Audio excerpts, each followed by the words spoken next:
अकोल्यात राम आणि कृष्ण भक्तांचा भक्तिमय होली फाग उत्सव सुरू झाला असून 6 मार्चपासून मोठ्या राम मंदिरात पारंपरिक विधींनी उत्सवाची सुरुवात झाली। नैसर्गिक रंग व फुलांच्या होडीने आनंदोत्सव साजरा होत असून हा भक्तिमय सोहळा 14 मार्चपर्यंत चालणार आहे। अकोल्यात होली फाग चंग उत्सव भक्तिमय वातावरणात साजरा होत आहे। राम आणि कृष्ण भक्तांच्या संगमाने पारंपरिक होळी उत्सवाचा आनंद द्विगुणित झाला आहे।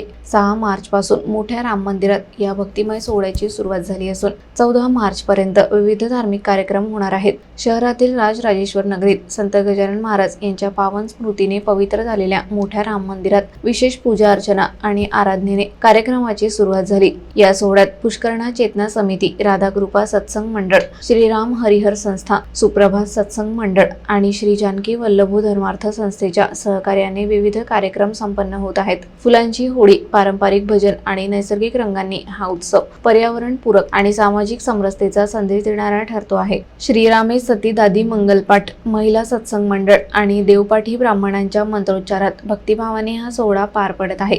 धर्मप्रेमी आणि सनातन संस्कृती मानणाऱ्या नागरिकांनी मोठ्या संख्येने या कार्यक्रमात सहभागी व्हावे असे आवाहन आयोजकांकडून करण्यात आले आहे।